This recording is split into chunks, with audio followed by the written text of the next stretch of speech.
俺はルフィ、海賊王になる男だ。 It's a great day here at Kekfile TCG. Right here with me today, I have the Kekfile TCG with me today. Here with a special deck profile. We've got the Boa Hancock with us today. How are we feeling? How are we feeling? I'm feeling good. This is already a really fun interview. Okay, that's what all interviews should feel like. It's a winner profile. I won locals today. Shout out Fabled Gaming. Shout out the Fabled Gaming. Huge. Sunday, 3 p.m. 12-person turnout. Let's go. I faced a Boa. I faced a Blue Dofi, and I faced a Robin. Right. But yeah. Some spicy decks. Some spicy decks. All right. Well, let's get right to it. So let's start with why play this deck? I know you've been playing a lot of Dofi in the past. You've been known to play a little bit of the Vegapunk, some spicy BY. So why Boa? Why Boa? It just did good in Oceania yesterday. Boa's actually one of my favorite characters. You guys can't tell. I have a Boa on my phone case. It's literally my phone case right now. It's a Boa. So I like Boa. Okay. And someone did good with it in Oceania. I like the deck list, so I wanted to try it. And it just looks good. That's why I want to try it out. Okay. He's just a gooner. He's just a gooner. All right. So can you tell me a little bit about the matchups? Like, what is Boa good against? What's it bad against? What's it like 50-50 matchups? So, you know when you're playing chess and you're playing black, you always have to play defensively and slow down your opponent so you can do what you need to do? No. Yeah, well, that's what Boa feels like. You always have to stop your opponent a little bit. So you are playing defensively. And in that way, the reason why it's kind of different now is the one-drop law is people just play a 4 of now because it's really conducive with your leader skill, just getting a very low card hand, right? So it's good in that factor, especially when there isn't like a whole lot of Lucci. If there's a lot of Lucci in the meta, then you're pretty much kind of screwed. Like, all Boa players just pray you don't see Lucci, and then they'll probably win like at a big event, right? Do you know if the OCE guy, did he verse any Luccis? Probably not. Probably not. Probably not. Oceania's a little strange. I think, regardless of Oceania, even if Oceania's like a lot like us, right? A lot of people fell off of Lucci, but because of that, people jump back onto it pretty quickly. Because it's just been a deck that's been really dominant for a long time. Yeah, but shout out Lucci, my goat, bro. The problem is now that BY has gained a lot of popularity, making Lucci's pretty much cry again. So it's a basic. You're playing a game of a peekaboo when it seems if you're gonna play Lucci or not play Lucci, and a lot of people just switch off of Lucci because of that BY matchup. Yeah, that makes sense. All right. Let's go through the deck profile before we go do some general strategies. So let's go through the deck profile so here. The deck profile, I want to go over the kind of spicy stuff. So first of all, we're playing 4 of this law. It's there so we can just get our hand really low so we can use more of our leader really skill. Good chump blocker as well. Yeah, it's pretty good. The regionals one. Very easy. We like the Sengoku. Sengoku's going to work out really well. We do play 2 Buggy still because it is a 2K. And again, we need to get our hand kind of low for Boa. So 10 1-drops. Actually more than 10. Oh, God. I have 4 Kaya as well. Ooh, okay. These cards mostly come up, these ones specifically, so you can get your hand size lower. And they end up being fodder for things like specifically your Law or your Jozu.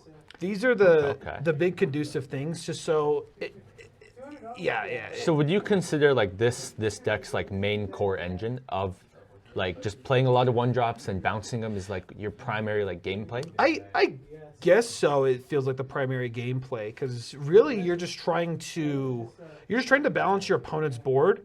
And right now, I didn't learn a lot from it before, right? So you didn't learn a lot at locals? Well, no, I learned a lot from locals, but I learned a lot from playing Dofi. And basically, it's just a combo of Jinbe Law, and especially in the mirror, when you're playing Dofi versus Dofi, it really just comes down to who plays more Jinbe Laws, and you'll always law the law back to your hand. And a really big tip is, just put the law back in your hand most of the time, unless you already have to protect it. Not just protect it, because you'll need it again the next turn, and that actually gets your skill off quite often. Makes sense. You'll pick that your up. leader ability. That's the main cord. You could For say Jinbe, of other course. blue cards. This is not used in any other deck anymore. Essentially, I mean, I guess you could say like Marco, but Dead deck. yeah, 3/4, and then we have a pudding. Two puddings, makes Obviously, sense. pudding's gonna be really good. It's kind of weird in this deck because it's not aggressive enough to take advantage of it. But if you're getting certain matchups, I feel like every single blue deck should just run one for those greedy players. One or more. One or more. Yeah, I agree. We run 6 2Ks. They're just They're scattered about. well, these 2Ks specifically. Oh, okay, yeah. That are going to be used with Jinbe half the time.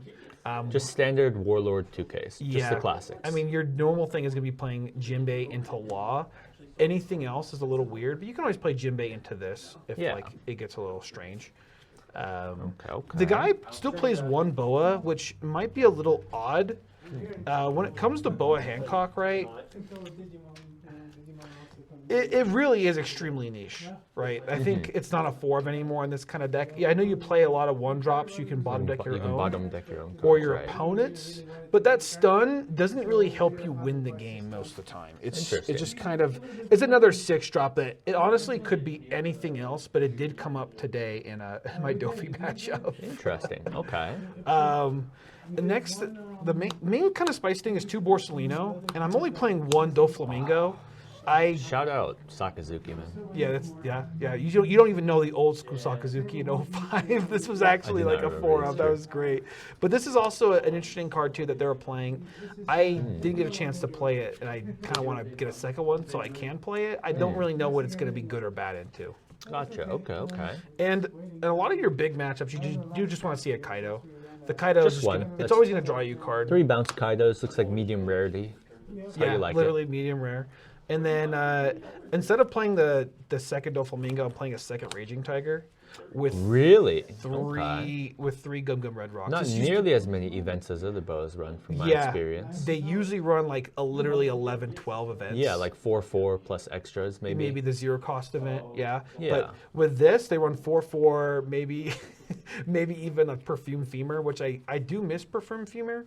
But yeah, notice no perfume as well. Yeah, this Just don't feel like you need it. Just this deck strategy is just try not to lose, which actually works quite well, right? If you don't lose, you can win. Yeah. Some would say that. In fact. Yeah, some would say that. I may have quoted that like for 7 times. Yeah, and so I want to. I might have picked that from the you, whole. actually. The whole ass strategy is just with that. But yep, that's the main deck. From this deck list, this deck profile, what are you mulliganing for? Like, what are you looking for? You get your first 5 cards in the game. You're thinking like, oh, I want to see this. I want to see that. Obviously, I'll talk about going second. Going second's always gonna be really good. But basically, you want to find a law in any capacity.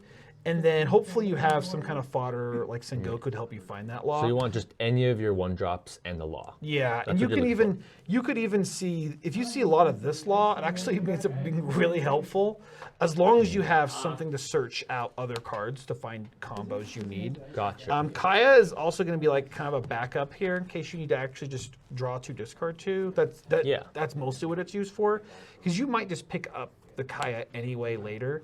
I would say you're mostly mulliganing for that. If you're against like weird matchups where you're going really late game, you might actually just mulligan for a Kaido. So, interesting. So like in like slow matchups, like things you would consider like really slow, like BY. now maybe BY. BY, yeah, because you can't beat BY going fast. You can set it up to go fast. You can set it up a little weird so you get like a good pudding. They have to play around your pudding, right? That's true. So really, you're just playing to play Jozu's, Boa, and 10-drop Kaido. Your big bodies, because you don't actually run that many, right? No, we don't. It's like the Borsos and whatnot. Yeah. You actually do run quite a few. Yeah, we run quite a few, but the main thing is going to be the Jozus and the Kaido. Once you get like 1 or 2 things out, I mean, they have to respect your femur, but let's say they don't respect your femur because they know you don't run it. They saw this deck profile. They know you don't run it. Probably, yeah. But the thing is, they're still going to have a hard time because they might end up breaking because of Red Roc, Gravity Blade. Yeah, I mean, Gravity Blade is just the killer of BY. It's brutal. Exactly, yeah. And against Blackbeard, which is a little more interesting, your Red Rocs are just, you're probably mulliganing for Red Rocs Makes sense. most of the time. And using like your searchers to find more Red Rocs. Yeah, you just bottom deck. If you don't see a Red Roc, you bottom deck it. And they actually, like Doflamingo, they have to respect you, and they have to make so you can't ever use on play from the beginning of the game, because you will just Jinbe and play down a Law. Interesting. And just they don't want their 4-drops bounced. Their Jesuses. That's like pretty bad.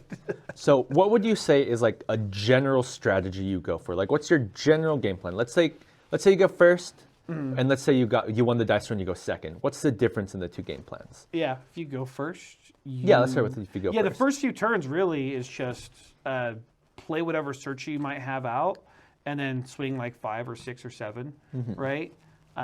If you go second, you're just hopefully playing out Jinbe with a Law, most likely just a Law, and then pick up whatever card and have them pick up their card. So you want to slow the game down the first few turns. Okay, so you're probably swinging at any characters that swing at you. You're probably not swinging at their life too much when you can. Yeah, you might swing 5k at their life if they have nothing to swing at. Interesting. Okay. That's the going first curve. How about the going second? What's your ideal curve? Like dream hand that you can I had one today. So I played 2 1-drop Laws right off the bat. Okay. And then I played Jinbe Weevil. No, I played Jinbe Law. Picked up one of their cards. My 6th on turn was just playing a 3-drop Doflamingo to see what I have going next. And then it was Raging Tiger into 10-drop into Jinbe Law. End game, if you're against a wide deck, you'll just Jinbe Law. You might just literally play Law twice that turn. Like just Law. You pick itself up and then you play it again. That's the only. Interesting. Yeah, that's ends up being the most things you end up doing is playing Law and picking it back up. Because if you don't have a Law in your hand, you need to play that. And that was the same thing in Blue Delphi as well. You needed to actually have the Laws always in your hand. But especially with this one, because there's not a lot of cards that pick up things in this deck every turn. Makes sense. I always feel with a lot of leaders, if a leader can get their skill off more than once a turn, or do it once a turn, that's actually a really good leader. Think about how many leaders don't get their skill off every turn, or at least their leader skill doesn't actually do anything. Right. So if you can draw almost every turn, you're getting a lot of value from that, and then you're just a 5-life leader that's just chunky, Just a defensive 5-life leader. You play big bodies. You get a bottom deck. You have pudding. It's pretty good. It sounds way too simple, but the macro of just drawing a card every turn it ends up being too much for your opponent. Yeah. Okay. I think we wrapped this up fairly well. Do you have any shout-outs you want to give out? So shout out to Andy behind the camera, Andy. Is that my name? Shout out to Fabled Gaming for hosting today. And shout out to the Kex Corner Discord. And make sure you guys should check out my YouTube, Patreon, whatever's going on there. Yeah. Thank you all so much for watching. Make sure you guys if you're liking the content. Subscribe if you want to see more. And I'll see you all in the next one. Ciao.